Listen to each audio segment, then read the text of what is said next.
Oui, j'ai déjà voyagé. Je suis partie avec la PSED au Népal l'année dernière. Et ce que ça m'a apporté, écoute, du point de vue d'expérience personnelle, c'est enrichissant dans le sens où j'ai appris à connaître des êtres humains à l'autre bout du monde. Et pour moi, ça a été une fierté de les aider, surtout que c'était un moment où c'était juste après le tremblement de terre. Et humainement aussi, c'est une expérience très très humaine avant tout, parce qu'on apprend d'autres cultures justement et d'autant plus le respect de l'autre et de sa culture. Voilà. Ça apporte de l'expérience, on rencontre des gens qui ont des habitudes de vie différentes, on peut s'adapter aussi pour une courte période à cette vie différente et puis c'est enrichissant, quoi. Ouais, je suis d'accord, ça nous apporte, je trouve, de l'indépendance. Enfin, je sais que moi en voyage, j'ai fait des trucs que j'aurais jamais fait ici, toute seule, ouais. voilà. Et moi, c'est ça que ça m'a apporté, les voyages. On prend du recul par rapport à notre propre culture.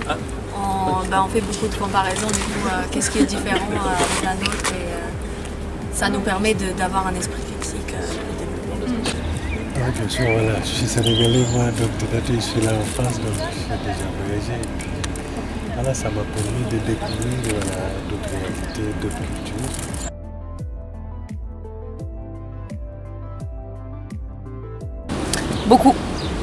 Beaucoup, surtout contre le racisme. C'est vraiment un médicament contre le racisme. Si on peut inventer un médicament contre le racisme, ça serait humanitaire.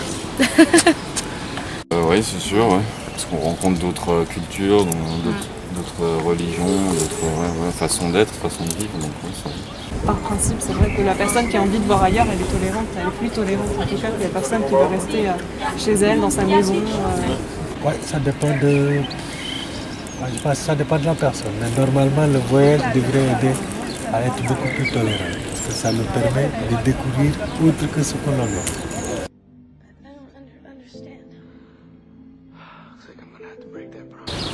Totalement. Totalement. C'est que ce soit à son voisin ou à n'importe qui. À son voisin, je pense que c'est très symbolique quand on dit à son voisin. Totalement, dans le sens où un jour, quand toi tu tombes, je me baisserai, pas pour me rabaisser, mais pour te soulever. Et un autre jour, c'est toi qui pourras en faire autant que moi je serai dans le besoin. Donc, seul c'est bien, mais à deux c'est mieux. Donc voilà, oui. Seul dans son coin, ça fait pas avancer le monde, quoi. Ça, c'est sûr. Pourquoi ? Parce que ça s'ouvrir aux autres, c'est l'entraide, c'est tout, quoi. C'est une harmonie, ça va vivre avec l'autre, c'est le principal, quoi, je trouve. Aujourd'hui, on vit ensemble, mais on est un peu dans une société individualiste, donc c'est un faux vivre ensemble, on va dire. Ouais, c'est un faux vivre, parce que quand tu vois les réseaux internet, pour moi, c'est pas vivre ensemble, quoi. Facebook et tout, c'est pas, tu vis pas avec l'autre, quoi. Tu montres ta vie que t'as envie, mais tu vis pas ensemble. On vit plus ensemble, moi, je dis. On vit sans vivre. Ouais. La confrontation avec l'autre, c'est toujours découvrir quelque chose de nouveau, différent. Donc c'est toujours un plus. Moi, je considère que c'est confronté à l'autre, on a toujours quelque chose à découvrir, et donc découvrir quelque chose de nouveau, c'est un plus à ce que l'on avait avant.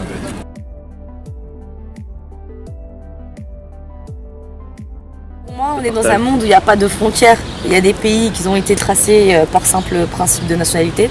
Mais sinon, pour moi, on est tous égaux. Donc que ce soit de l'Australie aux États-Unis, pour moi, on est dans un monde sans frontières.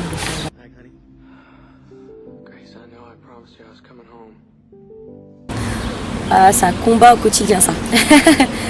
Comment est-ce qu'on peut combattre les préjugés ? Déjà en s'aimant soi-même et en s'acceptant soi-même. Parce que les préjugés en général, ça part d'un complexe de soi. Et à partir du moment où on a un complexe de soi, on commence à critiquer l'autre. Donc d'abord s'accepter soi-même. Une fois qu'on s'accepte soi-même, accepter que malgré les couleurs de peau, les religions, les cultures ou les origines, qu'il n'y a que deux sortes d'êtres humains, les bons et les mauvais. Et à partir de ce moment-là, on peut accepter l'autre très facilement. Je pense que les préjugés, il y en aura toujours. Ça, on ne peut pas ne pas juger l'autre. En informant, en expliquant. En communiquant, en expliquant. Ouais. Par la diversité. Je pense par la diversité aussi, si tu fais rencontrer des gens qui ont des préjugés. c'est comme les gens qui disent je suis pas raciste, j'ai des amis noirs, tu vois, ou des trucs comme ça. Genre, finalement, ils se rendent compte en connaissant ces personnes, c'est des gens envers qui ils ont des préjugés à l'origine, que c'est faux, quoi. Et du coup, ils disparaissent.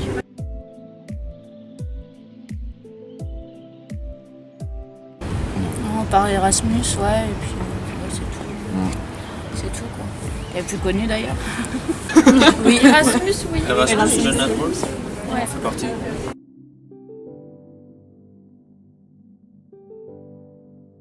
Ouais, moi ça me plairait bien, quoi. Ouais, j'ai déjà été c'est- intéressé par ça, quoi. Le problème, c'est bon, aujourd'hui, Il y a le boulot, il y a le notre boulot, vie, et il y c'est a pas tout, évident quoi, de. c'est pas Ouais, évident. voilà. C'est pas évident de partir un mois sans... vu qu'on est dans une société de consommation sans revenu et de pouvoir partir un mois Pour faire du bénévolat. faire du bénévolat, quoi. On est un peu...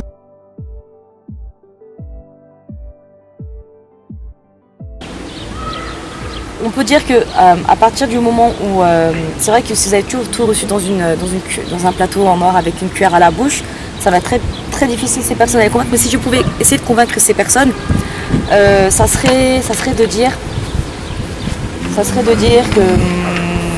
qu'il faut laisser une trace en fait de ce que tu fais dans ce monde et que c'est très triste de partir de ce monde sans avoir pu avoir cette possibilité d'aider quelqu'un qui était dans la misère, parce qu'au final, quand tu meurs, tu n'apportes absolument rien dans ton cercueil.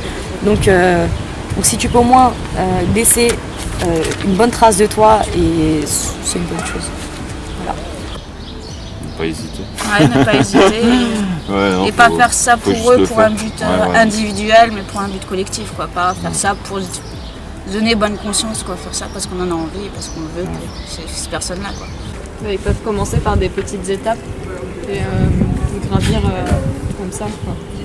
En participant justement à des associations, en rencontrant des gens d'abord chez eux et puis et petit à petit s'investir à l'étranger.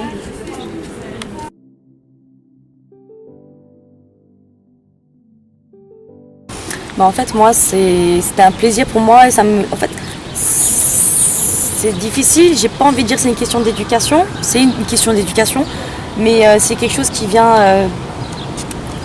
C'est quelque chose qui est inexplicable en fait. C'est quelque chose qui vient de soi. C'est le fait de se rendre utile, le fait de partir à l'étranger et d'aider d'autres personnes qui sont en difficulté. C'est une façon de se rendre utile. Et en fait, c'est mieux qu'une thérapie psychologique. En fait, ça fait du bien. Aider autrui, en fait, le fait d'aider autrui, ça me fait, c'est un bien personnel. Ça me fait un bien. Il y a qu'à travers le fait d'aider les autres que je me sens épanouie. C'est personnel.